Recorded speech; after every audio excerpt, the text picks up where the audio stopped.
ضلعی جمعیت کے ذمہ داران، سب سے پہلے میں آپ تمام حضرات کی خدمت میں شکریہ کے جذبات پیش کرتا ہوں، اس لیے کہ حدیث شریف میں ہے کہ من لم یشکر الناس لم یشکر اللہ، جس نے لوگوں کا شکریہ ادا نہ کیا اس نے اللہ کا شکریہ ادا نہ کیا۔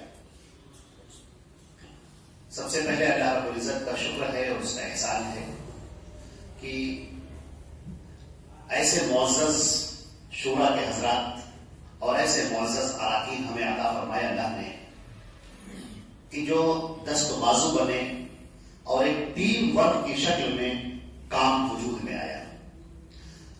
میرا روا روا اللہ کے شکر اور جذبات میں ڈوبا ہوا ہے کہ آج کا یہ شورا کے اجلاس انتہائی اہم اجلاس ہے۔ اہم اس معنی میں ہے کہ آج کے دن ایک تاریخی اعلان ہوگا انشاءاللہ۔ ابھی چند مہینوں پہلے کی بات ہے جب شورا کا اجلاس ہوا تھا اور آپ حضرات سے کے سامنے ایک پروجیکٹ پیش کیا گیا تھا ایک مرکز کی تعمیر کا، اور اللہ رب العزت کے بھروسے اس کام کا اعلان کیا گیا تھا، اور ابھی چند ماہ ہی گزرے تھے کہ اللہ رب العزت نے راستے کھول دیے، دروازے کھول دیے۔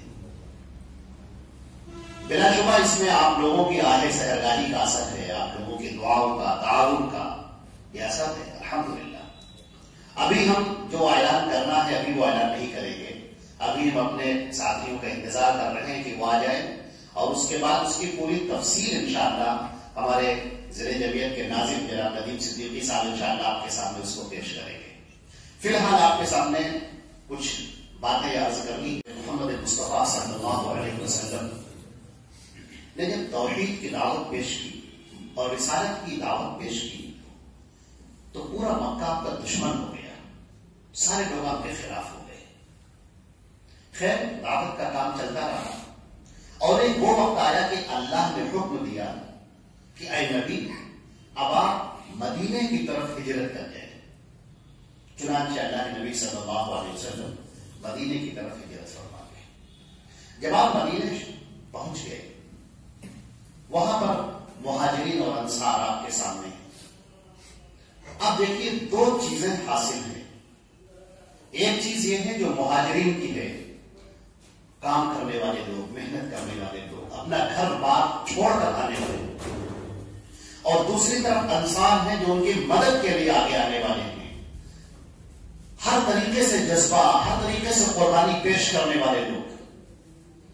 اللہ کے نبی صلی اللہ علیہ وسلم کا پہلا فیصلہ، میں بڑی حیرت کے ساتھ تاریخ کو جب دیکھتا ہوں تو انتہائی حیرت ہوتی، بے گھر بے سر و سامان پورا قافلہ مسلمانوں کا۔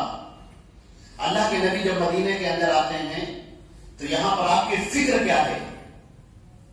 مدینے میں داخل ہونے سے پہلے ہی آپ کی فکر، وہ فکر یہ ہے کہ ایک ایسی جگہ تعمیر کی جائے، ایک ایسی مسجد تعمیر کی جائے جہاں سے یہ ایک اسلام کا جو یہ نظام ہے، جو اسلام کا شریعت ہے، وہاں سے آگے بڑھے، اس طریقے سے جیسے موجیں آگے بڑھتی ہیں۔ چنانچہ اللہ کے نبی صلی اللہ علیہ وسلم نے اس موقع پر جبکہ بے سر و سامانی کا عالم تھا، لیکن آپ صلی اللہ علیہ وسلم نے مسجد کی تعمیر کا اعلان کیا، اور یہ صرف مسجد نہیں تھی جو صرف عبادت گاہ ہو، صرف مسجد نہیں تھی، بلکہ وہ ایک عدلیہ تھا، وہ ایک نظام تھا، وہاں سے صدقات تقسیم کیے جاتے تھے، وہاں سے فیصلے ہوتے تھے، وہاں سے حدود نافذ ہوتی تھی۔ وہ ایک چھوٹی سی جگہ ایک مرکز کی شکل تھی، اپنے آپ میں وہ ایک مرکز تھا، ایک عظیم مرکز، مسلمانوں کو جوڑنے والا مرکز۔ بے سر و سامانی کے عالم یہ تھا کہ آپ کے پاس اتنی رقم نہیں تھی، اتنے پیسے آپ کے پاس نہیں تھے جو آپ اس زمین کو خرید پاتے۔ وہ زمین دو بچوں کی تھی، دونوں بچے یتیم بچے تھے۔ اگرچہ انہوں نے کہا کہ اللہ کے رسول یہ ہم زمین آپ کو دے رہے ہیں، آپ لے لیجیے اسے اللہ کی راہ میں، آپ نے کہا نہیں، بالثمن، ہم قیمت سے لیں گے، آپ کے پاس پیسہ نہیں۔ حضرت ابوبکر صدیق رضی اللہ تعالیٰ عنہ نے اور دیگر صحابہ کرام نے مل کر وہ پیسہ ادا کیا اور وہ زمین خریدی گئی، اور اس کے بعد اس پر مسجد نبوی کی تعمیر ہوئی، اور اس کے بعد وہاں سے یہ قافلہ ایسا ایسا چلا جو پوری دنیا کے اندر چھاتا ہوا چلا گیا، پوری دنیا کے اندر چھانے لگے۔ مدینہ منورہ کے اندر اللہ کے رسول صلی اللہ علیہ وسلم کے اوپر ان حالات میں، جبکہ مسلمانوں کے دو کیفیت ہیں، ایک وہ لوگ ہیں جو بے سر و سامان پریشانی کے عالم میں ہیں، اور دوسری طرف وہ انصار ہیں جو آپ کی مدد کے لیے آگے ہیں۔ کسی کے پاس پیسہ ہے، کسی کے پاس وہ بھی نہیں ہے۔ آج ہم یہ دیکھتے ہیں، آج ہمارے اس وقت مسلمان معاشرے کی یہی کیفیت ہے۔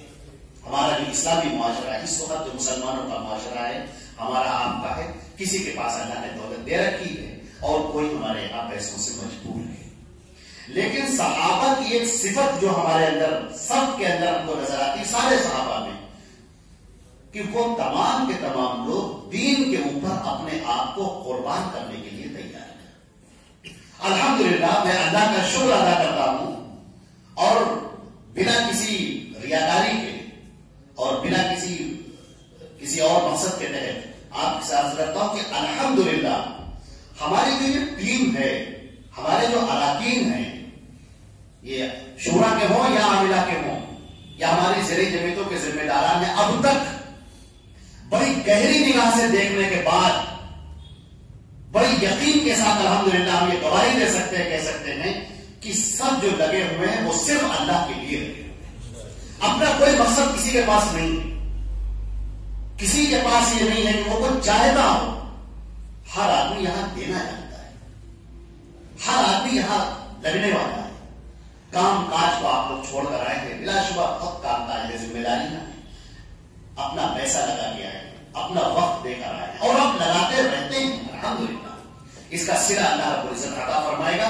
وہ جو مدینے کی جو تصویر ہے جو اللہ کے نبی صلی اللہ علیہ وسلم نے ہمارے سامنے پیش کی ہے، جو کھینچی ہے، جو آج سورہ صف میں ہمارے برادرم جناب عدنان ندوی صاحب نے جو قرآن پاک کی آیتیں پڑھی، اللہ رب العزت نے اس وقت ان سے خطاب کیا تھا، اور یہ خطاب تو عام ہے قیامت تک کے لیے، لیکن آپ ذرا اس ماحول کو دیکھیں جہاں پر یہ آیتیں نازل ہو رہی تھی۔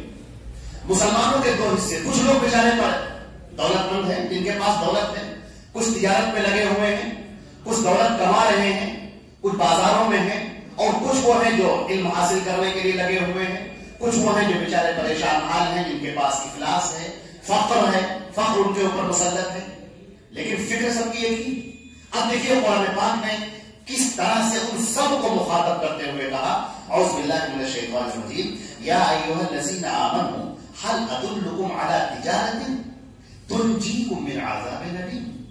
اے ایمان والو، دیکھیے یہاں پر آپ ہر ایک مخاطب نہیں تھے، بات صرف مسلمانوں کی ہو رہی ہے، اور خاص طور سے اس دور کے مسلمانوں جہاں پر وہ معاملہ ہے، اسلام کو اب آگے بڑھانا ہے۔ اب درکار ہے کہ لوگ اپنی اپنی نفرتوں کو بھول کر اتحاد کے پیرائے میں آ جائیں۔ اب لوگ اپنے لیے نہ سوچیں بلکہ اللہ کے لیے سوچنے والے بن جائیں۔ اس وقت اس ماحول میں اللہ تعالیٰ فرماتے ہیں کہ اے ایمان والو، اے مسلمانوں، وہ جو مکے سے اپنے گھروں کو چھوڑ کر آئے ہو، اور جو مدینے کے لوگ اپنی ضیافت کو پیش کر رہے ہو، اپنی دولت، اپنا پیسہ ان لوگوں پر لگا رہے ہو، دونوں لوگ سنو، کیا میں تمہیں، اللہ تعالیٰ فرماتا ہے ہل ادلکم، کیا میں تمہیں نہ بتاؤں ایک ایسی تجارت، ایک ایسا بزنس، تنجیکم من عذاب الیم، جو تمہیں نجات دے دے، بچا لے تمہیں دردناک عذاب سے، دردناک عذاب سے بچا لے۔ کل قیامت کے دن جب اللہ رب العزت کرسی عدالت پر ہے، جلوہ گر ہے، اور تمام لوگ اس کے سامنے سجدے میں پڑے ہوئے ہوں گے، اور اس وقت سجدوں کی حیثیت نہیں ہوگی، اب نامہ اعمال پر نیکی نوٹ نہیں کی جائے گی۔ اب معاملہ یہ ہے کہ اس شہنشاہ جو قادر قدرت ہے، اب وہ انصاف کرنے والا ہے، اور ایسے موقع پر وہ لوگ جو اللہ کی راہ میں قربانیاں دینے والے ہیں، آج ان کا مقام اور مرتبہ الگ ہوگا۔ اس شہید کو لایا جائے گا جس کے بدن سے خون جاری ہوگا، اور اسی بہتے ہوئے خون کے ساتھ وہ اللہ کے سامنے کھڑا ہوگا، اور اللہ تعالیٰ پوچھے گا کہ یہ تجھے تیرا حال کس نے کیا، کیوں کیا؟ وہ کہے گا پروردگار اعظم، تیرے راستے میں، تیری دین کے لیے، تیرے دین کی نصرت کے لیے، تیرے لیے پروردگار اعظم میرا یہ حال ہوا ہے۔ کتنا عظیم موقع ہوگا، اس وقت الگ کر دیے جائیں گے، مجرم بالکل الگ ہو جائیں گے، ممتاز المجرمین سب مجرمین الگ ہو جائیں گے، اور جو نیک بندے ہیں اللہ کے، جو اللہ کو راضی کرنے والے لوگ ہیں، آج اللہ کا انعام لینے کے لیے اللہ کے سامنے کھڑے ہوں گے، اور وہ انعام جو اللہ رب العزت خود عطا فرمائے گا وہ کس قدر بلند انعام ہوگا۔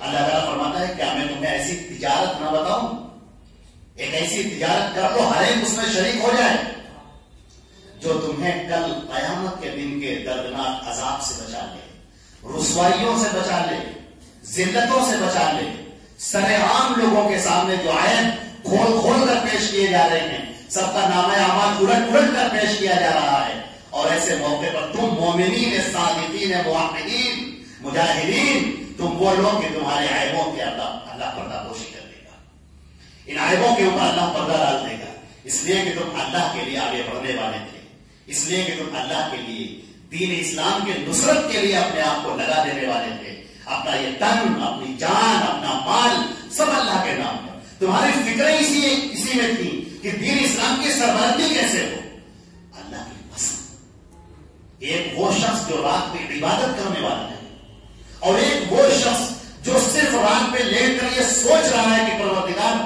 کس طرح سے تیرا دین آگے بڑھے، کس طرح سے لوگ شرک کے دلدل سے باہر نکلے، اور کس طرح سے غیر اللہ کی عبادت سے باہر نکل کر ایک اللہ قادر مطلق کے سامنے سجدہ ہو جائے، اس کی یہ فکر ہے، وہ تڑپ رہا ہے، اس کا وہ لیٹنا، اس کا وہ سوچنا، اس کی وہ تفکر، وہ تدبر، اس کی یہ فکر اللہ کی پسند اس سے، اس عبادت گزار سے بہت بڑی بہت بڑی ہوئی ہے، اس کا روما روما اسی میں بے چین ہے، وہ سوچ رہا ہے، تڑپ رہا ہے، فکریں کر رہا ہے، یہ قوم مسلم کے لیے، امت مسلمہ کے لیے، پوری انسانیت کے لیے جو سوچ رہا ہے، اللہ کی توحید کو بیان کرنے کے لیے، نبی پاک صلی اللہ علیہ وسلم کی رسالت کو پھیلانے کے لیے جو یہ سوچ رہا ہے، اللہ رب العزت نے فرمایا ہے تؤمنون باللہ ورسولہ، سنو، پہلی بات یہ ہے کہ تم اللہ پر، اس کے رسول پر ایمان لاؤ، اپنے آپ کو جوڑو دو اللہ سے، اس کے رسول سے۔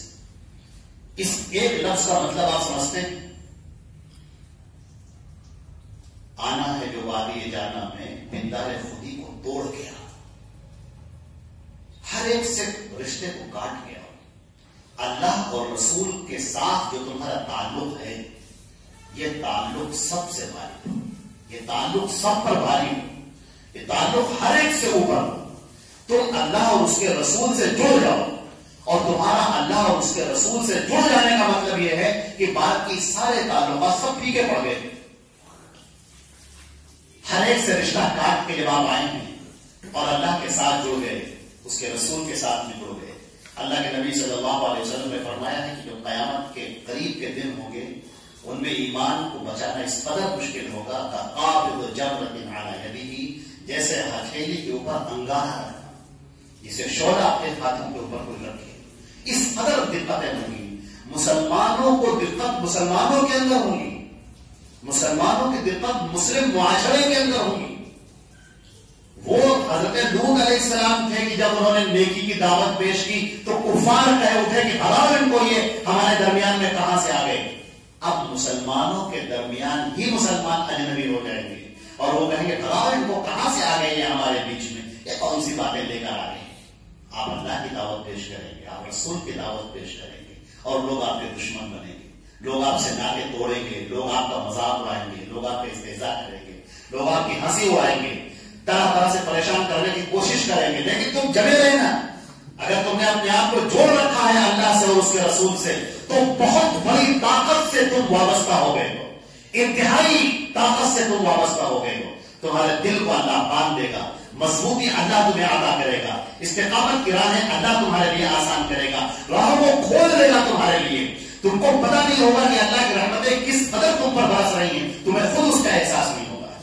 یا اللہ رب العزت کی مدد ہے جو شامل حال رہتی ہے اپنے بندوں کے۔ اس کے بندے ہیں کہاں؟ وہ بندے کہاں ہیں جو اللہ کے لیے تڑپنے والے ہوں؟ وہ بندے کہاں ہیں جو اللہ کے لیے کھڑے ہونے والے ہوں؟ وہ بندے کہاں ہیں جو اللہ کے لیے اپنے آپ کو پیش کرنے والے ہوں؟ انہیں کوئی مطلب نہیں ہے دولت سے، انہیں کوئی مطلب نہیں ہے کسی عہدے سے۔ الحمدللہ بڑی ذمہ داری کے ساتھ میں کہتے ہیں کہ ہیں ہمارے درمیان جن کے راز ہمارے پاس میں ہیں، جنہوں نے باقاعدہ کہا کہ نہیں مولانا ہمیں عہدہ نہیں چاہیے، ہم کام کرنے والے ہیں۔ کہاں انہوں نے؟ ہم نے ان کو پکڑ کر شامل کیا کہ نہیں آپ اس میں رہیے، باقاعدہ کہا ہے لوگوں نے، اللہ کا شکر ہے یہ چیز اللہ تعالیٰ باقی رکھے، الحمدللہ باقی رکھے. لیکن جو اللہ اور اس کے رسول سے جڑ جاتا ہے تو ہر چیز اس پر غالب ہو جاتی ہے، ہر چیز اس کے سامنے ہوتی ہے. اگر ہمیں اللہ سے لینا ہے، ہم نے اپنے آپ کو اللہ سے جوڑ دیا ہے، ہمیں اللہ کی نصرت چاہیے، اللہ کی تائید چاہیے، ہمیں اللہ رب العزت کی رضا چاہیے، اللہ کی خوشی چاہیے، اللہ رب العزت کے انعام ہمیں حاصل ہو جائے، اللہ رب العزت کے انعام ہمیں چاہیے. ہم میں سے ہر ایک کی فکر ہر اور ہونی چاہیے اور اسے اور مضبوطی سے قائم کیا جائے. اللہ نے فرمایا تؤمنون باللہ ورسولہ وتجاہدون فی سبیل اللہ باموالکم وانفسکم. تم اللہ اور اس کے رسول پر ایمان لاؤ اور کوشش کرو.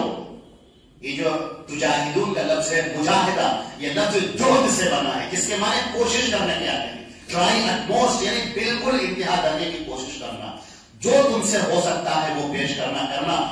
دو چیزوں سے باموالکم وانفسکم، اپنے مال کے ذریعے اور اپنی جانوں کے ذریعے، اپنے نفس کے ساتھ میں، اپنے اس جسم و جان کے ساتھ میں. یہ تمہارا جسم و جان یہ تو سب اللہ نے خرید رکھا ہے، تمہارا ہے ہی نہیں. اگر تم اس بات کو سمجھو، یہ تمہارا مال جو تمہارے پاس ہے کس کا ہے؟ یہ تمہیں مال دیا کس نے ہے؟ ذرا سوچے، مال تو اللہ کا ہے اور اس مال میں اللہ کے نام پر نکالنا تمہارے دل کو اگر شاق ہو رہا ہے تو بڑے افسوس کی بات ہے. تم پیش کرو قربانی، اپنے دل پر پتھر رکھ کر آگے بڑھو اللہ کے لیے. شیطان مردوں کو رسوا کرتے ہوئے آگے بڑھو اور اللہ کے لیے اس کے مال کا نذرانہ پیش کرو. وہ دولت جو تمہیں بہت پسندیدہ ہے اس دولت کو نکالو اپنی جیب سے اور اللہ کے سامنے اس کو پیش کرو اور اپنے جسم و جان سے اللہ کی اس نصرت کے لیے، اس کے دین کی مدد کے لیے آگے بڑھ جاؤ. یہ ہے کامیابی کا راستہ، یہ ہے بزنس. یہ وہ بزنس ہے جس میں کوئی خسارہ نہیں. دنیا کی ہر تجارت میں کبھی فائدہ ہوتا ہے کبھی نقصان ہوتا ہے. یہ وہ بزنس ہے، یہ وہ تجارت ہے جس کے اندر کوئی نقصان نہیں، نفع ہی نفع ہے، فائدہ ہی فائدہ ہے. اللہ تعالیٰ فرماتے ہیں ذالکم خیر لکم ان کنتم تعلمون. یہ تمہارے لیے ہی بہتر ہے. خیر کا لفظ بنا ہے آخرت سے، جس کے معنی آتے ہیں سب سے زیادہ بہتر، جسے اللہ اکبر سب سے بڑا.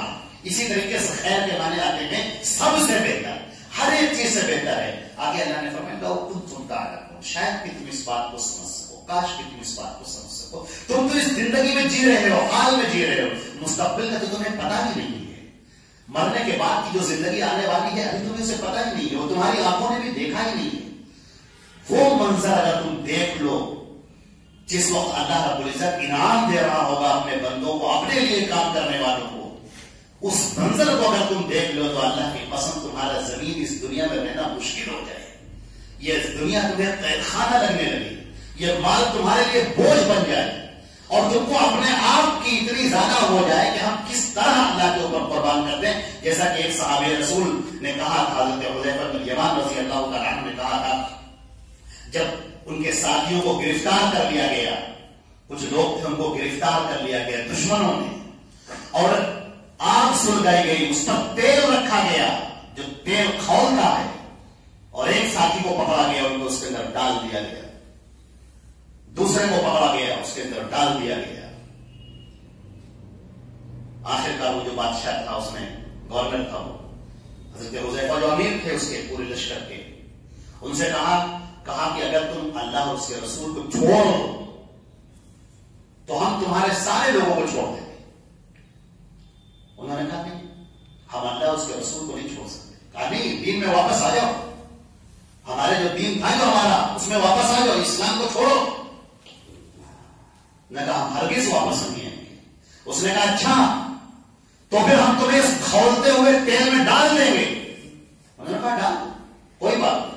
اب سپاہی ان کو لے کر چلتے ہیں اور جب وہ اس کڑھاؤ کے پاس پہنچے تو رونے لگے، آنکھوں سے آنسو گرنے لگے، زارو خطا ہے. اس گورنر کو احساس ہو گیا، اس کو لگا کہ شاید اب یہ پلٹ ہے. اس نے بلایا، کہا کہ ہم تو پہلے ہی تم سے کہہ رہے تھے کہ دین میں واپس آ جاؤ، ہم چھوڑ دیتے ہیں تم کو، کیوں اپنی جان کو برباد کرتے ہیں. وہ کہتے تم غلط سمجھے، ہم اس لیے نہیں رو رہے ہیں کہ اس میں ڈالا جائے گا، ہم اس لیے رو رہے ہیں کہ یہ جان تو ایک ہی ہے، کاش کی 100 جانیں ہوتی اور ہر بار مجھے اسی طرح سے ڈالا جاتا اور اللہ کے لیے میں قربان ہوتا. ایک مومن کا جو مدعا ہے، مومن کا جو معاملہ ہے وہ اسی طرح سے. اللہ تعالیٰ فرماتے ہیں ان کنتم تعلمون، کاش کہ تم اس بات کو جان لو، یغفر لکم ذنوبکم، اللہ تمہارے گناہوں کو معاف کر دے گا، وَيُدْخِلْكُمْ جَنَّاتٍ، تم کو ایسے باغات میں داخل کرے گا، ایسی نعمتوں سے تم کو نوازے گا. یہ سب استعارے ہیں. یہ جو لفظ کہا جاتا ہے اس کو منطق کی اصطلاح میں کہتے ہیں کہ جز بول کر کل مراد دیتے ہیں، یعنی تھوڑا سا حصہ بیان کرتے ہیں تاکہ تصور اپنے آپ سوچے. آپ کو ایسے مکانات ملیں گے، عمدہ قسم کے مکانات، جس کی بلندی تم تصور نہیں کر سکتے، جس کی چوڑائی کا تم اندازہ نہیں کر سکتے. جنت عرضها السماوات والارض، جس ایسی چوڑائیاں کہ آسمان و زمین کے برابر جس کی چوڑائیاں ہوں گی، اور جس کے نیچے سے نہریں جاری ہوں گی، خوشنما منظر ہوگا. وہ تمہارا اپنا گھر ہوگا، سیپریٹ گھر ہوگا. اس دنیا میں تم سوچتے رہتے ہو کاش کہ میرا گھر ہو جائے اور اچھا گھر ہو جائے. وہ وقت آنے والا ہے، تمہارا گھر ہوگا، تمہارا شاندار گھر ہوگا. وہ مساکن طیبہ، عمدہ تمہارے لیے گھر ہوں گے. اور اللہ نے فرمایا ذالک الفوز العظیم، یہی سب سے بڑی کامیابی. یہ خطاب مومنین سے ہو رہا ہے، مسلمانوں سے. کہے مومنین، اے مسلمانوں، یہ جو تم اللہ کے راہ میں قربانیاں پیش کرو گے اور اس دنیا کو تھوڑی دیر کے لیے بھول کر آخرت کو سوچو گے، تو یہی تمہارے لیے کامیابی ہے. دنیا سمجھے چاہے نہ سمجھے، لیکن تمہیں تو یہ بات سمجھنی چاہیے. کسی اور کی بات سمجھ میں آئے چاہے نہ آئے، لیکن تمہاری تو سمجھ میں یہ بات آنی چاہیے. تم کو تو یہ جاننا چاہیے یہی سب سے بڑی کامیابی ہے، اور یہ کامیابی ہم تمہیں دینے کے لیے تیار ہیں. اللہ اور رسول پر تم نے ایمان رکھا ہے، اب آگے بڑھو، قربانی پیش کرو اللہ کے نام پر. اللہ نے فرمایا وَأُخْرَىٰ تُحِبُّونَهَا، اور ہمیں اور چیز دیں گے جو تم پسند کرتے ہو. نصر من اللہ وفتح قریب، اللہ کی طرف سے تمہاری مدد ہوگی اور فتح تمہاری ہوگی. یہ کس دور کی بات ہے؟ مسلمان پسپا ہے. جس وقت مسلمانوں کے پاس طاقت نہیں ہے، اس وقت کی بات ہے کہ اللہ تعالیٰ فرما رہے ہیں کہ قیامت میں جو ہم تمہیں انعام دیں گے وہ تو دیں گے ہی. قیامت کے دن جو جنت تمہارے بدلوں میں ملے گی وہ تو ملے گی ہی. یہ تم نے جو پسینہ بہایا ہے، جو تم نے خون بہایا ہے، جو تم نے اپنے دل پر پتھر رکھا ہے، اسلام کے احکامات پر تم نے عمل کیا ہے، ان ٹھنڈی راتوں میں اٹھ کر تم نے تہجد کی نماز پڑھی ہے، فجر کی نماز تم نے پڑھی ہے، اپنے کاروبار کو بند کر کے اللہ کی طرف دوڑ کر بھاگے ہوئے چلے آئے ہو، اس کا تو انعام تمہیں دیا جائے گا. تمہارے رائی کے دانے کے برابر بھی کوئی نیکی کی ہوگی تو اس کو ضائع نہیں کیا جائے گا، تمہیں اس کا بدلہ ملتا رہے گا. لیکن اسی دنیا کے اندر تمہاری موت سے پہلے، اسی دنیا کے اندر تم دیکھو گے کہ تمہیں اللہ کی مدد حاصل ہے. تم محسوس کرو، تم دیکھو گے جس کو تم بہت پسند کرتے ہو، تمہارا دل چاہتا ہے کہ ہمیں یہ مل جائے، اللہ تمہیں دے گا. نصر من اللہ، اللہ کی طرف سے تمہاری مدد ہوگی. ایسی مدد ہوگی جب سارے دروازے بند ہو جاتے ہیں اور ایسا لگتا ہے کہ اب کیا ہوگا. چاروں طرف تاریکی ہے، دروازے بند ہیں، وسائل ختم ہو گئے، اسباب ٹوٹ گئے، سہارے باقی نہیں رہے. اس وقت اللہ کی مدد ایسی آتی ہے جو تم کو ان پریشانیوں سے نکال لیتی ہے، تم کو ان مصیبتوں سے نکال لیتی ہے. تم مت بھولنا اللہ تعالیٰ کی ہر وقت تم پر نگاہ ہے. تمہاری آنکھ سے بہنے والا ہر آنسو اللہ کی نگاہ میں ہے، تمہارا دھڑکنے والا ہر دل اللہ کی نگاہ میں ہے. تم جو تڑپ رہے ہو، بے چینی محسوس کر رہے ہو، یہ سب اللہ کی نگاہ میں ہے. اور تمہارے اوپر ضرورت سے زیادہ بوجھ نہیں ڈالا جائے گا. تم قربانیاں پیش کرو، تمہارے رنج و غم اور یہ محن اور آزمائش سب ختم ہو جائے گی. تمہیں اللہ کی مدد حاصل ہے جو باقی لوگوں کو حاصل نہیں. وَتَرْجُونَ مِنَ اللَّهِ مَا لَا يَرْجُونَ، تم اللہ سے وہ تم کو ملے گا جو دوسروں کو نہیں ملتا. یہ تم اللہ کے راستے میں کھڑے ہوئے ہو تو کیا اللہ تم سے غافل ہو جائے گا؟ اللہ تم سے غافل نہیں ہے. تمہاری ایک ایک حرکت اس کی نگاہوں کے سامنے ہے. وہ خوب اچھی طرح سے جانتا ہے کہ تمہیں کس طرح سے حوصلہ دیا جائے اور کس طرح سے تمہاری مدد کی جائے اور کب مدد کی جائے. وَبَشِّرِ الْمُؤْمِنِينَ، اور مومنین کو بشارت دے دو، مومنین کو بشارت دے. اس کو کہتے ہیں انجام کی بات کہنا. آپ دیکھتے ہیں کبھی کبھی ایسا ہوتا ہے کہ انجام کی بات اللہ تعالیٰ پہلے کہہ دیتا ہے، وجہ بعد میں بیان کرتا ہے. تم کو یہ چاہیے، تمہیں سب ملے گا. تمہیں جنت چاہیے، تمہیں جنت ملے گی. تم چاہتے ہو کہ تمہارے گناہوں کے اوپر پردہ ڈال دیا جائے، تمہارے گناہوں کے اوپر پردہ ڈال دیا جائے گا. تم چاہتے ہو کہ پریشانیوں سے نکال لیا جائے، تمہیں پریشانیوں سے نکال لیا جائے گا. تم چاہتے ہو کہ سب سے بڑی کامیابی تم کو حاصل ہو جائے، پوری دنیا کے سامنے تم کو فخر اور مرتبہ حاصل ہو جائے، یہ سب تم کو ملے گا. ہم نے دے دیا تم کو، عطا کر دیا تم کو. اب جانتے ہو کہ اس کے لیے شرط کیا ہے، تمہیں کرنا کیا ہوگا.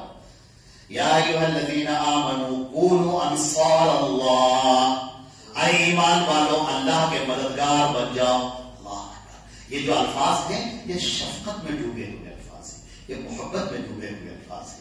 یہ ایسا ہی ہے جیسے کوئی باپ اپنے بیٹے کو جب مٹھائی دیتا ہے اور اس کے بعد اسی سے کہتا ہے لاؤ بیٹا تھوڑا میں دے دو، وہ تو بیچارہ اپنے ہاتھ کو پیچھے پھیرو کہ ارے تھوڑی سی دے دو، ارے بڑا کھانے کا دل کر رہا ہے، وہ اس سے باتیں کرتا ہے.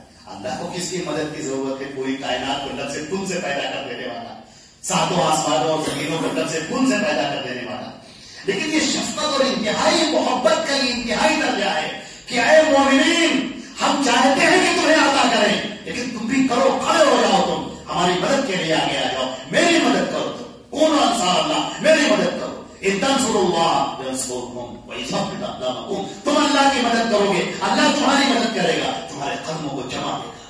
اللہ کو ہماری مدد کی ضرورت نہیں ہے، یہ ہمارے لیے شفقت کی بات ہے کہ آؤ میری مدد کیوں آؤ. اب تو آؤ گے، تم تو اللہ سے محبت کرنے والے لوگ ہو، تم نے تو اللہ کا کے اوپر ایمان لے کر آئے ہو، تمہیں تو اللہ کی رضا چاہیے، تمہیں تو اللہ کا دیدار چاہیے، تمہیں تو اللہ کو دیکھنا ہے، اس کے حضور سجدے میں گرنا ہے، اس کو دیکھ کر اس کی حمد و ثنا بیان کرنی ہے، اس روحت باری تعالیٰ جل جلالہ جل شانہ عم نوالہ اس کا دیدار ہوگا ہم مومنین کو. والحمدللہ علی ذالک. تم تو ان لوگوں میں ہو جو اللہ سے محبت کرنے والے لوگ ہیں. آؤ میری مدد کو آؤ، اللہ کی مدد کو آؤ. یہ جو الفاظ ہیں یہ کھینچ کر اپنی طرف بلانے والے ہیں. یہ بالکل ویسے ہی کما قال عیسی ابن مریم، جیسے عیسیٰ ابن مریم نے کہا تھا، اپنے لوگوں سے کہا تھا، اپنے حواریین سے کہا تھا. دھوبی تھے، وہ کپڑے دھلنے والے لوگ تھے، غسالین، ان کے پاس کچھ نہیں تھا. دھوبی کنارے کے اوپر، ندی کے کنارے جو کپڑے پٹک پٹک کر دھوتے ہیں، بیچاروں کے پاس رہنے کا جلدی ٹھکانا بھی نہیں ہوتا، غربت و افلاس کے مارے ہوئے لوگ تھے. لیکن عیسیٰ علیہ السلام نے ان کے دل میں اللہ کی محبت دیکھی اور ان کو آواز دی اور کہا کہ من انصاری اللہ، کون ہے جو اللہ کے راستے میں میری مدد کرے گا. قال الحواریون، اور وہ حواریین کہنے لگے نحن انصار اللہ، ہم ہیں اللہ کی مدد کرنے والے.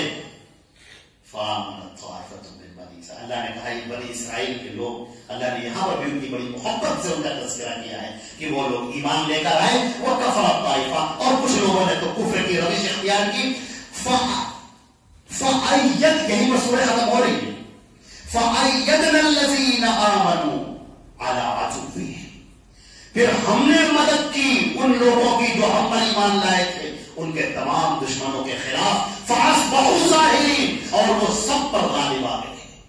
الحمدللہ یہ طائفہ اہل حدیث آگے بڑھتا جا رہا ہے. آپ دیکھ رہے ہیں لوگ کس قدر اس کی مخالفت کرتے ہیں، کیا کیا نہیں لگاتے، کتنے الزام، کتنی تہمتیں، کتنا بائیکاٹ، یہ مولانا وہ مولانا، یہ اسٹیج وہ اسٹیج، یہ بڑے بڑے پبل باندھ کر جھوٹ بولنے والے لوگ. لیکن اس کے باوجود بھی سب ختم. اہل حدیث بڑھتے نہیں ہیں. اگر آپ کے علاقے میں اہل حدیث نہ بڑھ رہے ہوں، آپ ایک وہاں پر پروگرام اسی طرح سے کروا لیجیے، دیکھیے صاحب کتنی تیزی سے بڑھ جائے. الحمدللہ اللہ کی مدد ہے، یہ اللہ کی تائید حاصل ہے. اور یہ تائید جماعت کے طور پر بھی ہے، افراد کے طور پر بھی ہے. میرے بھائیوں، میرے عزیزوں، میں آپ سے عرض کرنا چاہتا ہوں، اللہ رب العزت نے ندا دی ہے، آواز دی ہے. مومنین کے دلوں کو یہاں پر اللہ رب العزت نے چھڑا ہے، ان کے دل کے تاروں کو چھڑا ہے کہ مومنین اٹھ کھڑے ہو. اب وقت آ گیا ہے کہ تم اپنے قربانیاں پیش کرو، اپنے مال کی قربانی پیش کرو. اس لائن میں آگے آؤ. سب سارے رشتوں سے بڑھ کر اللہ اور اس کے رسول کا رشتہ ہے. یہ تم جو آپس میں بیٹھے ہوئے ہو، یہ دوستی کس کے نام پر ہے؟ یہ اللہ کے نام پر ہے. تمہارا ملنا کس کے نام پر ہے؟ اللہ کے نام پر ہے. میرے بھائیوں، یہ میں نے آپ کے سامنے چند باتیں پیش کی اور ہم یہ بتا دیں کہ الحمدللہ ہم لوگوں نے جو خواب دیکھا، ہم نے نہیں، آپ نے، ہم نے، سب نے مل کر جو سوچا تھا، اپنے مستقبل کے لیے سوچا تھا کہ ہم لوگ مضبوط ہو جائیں، ہمارے آئندہ آنے والی جو نسلیں ہیں، ان نسلوں کو کچھ استقامت ہو جائے، ان کی مضبوطی ہو جائے. اور اس کے لیے ارادہ کیا تھا کہ مرکز کے لیے ایک زمین خریدی جائے گی.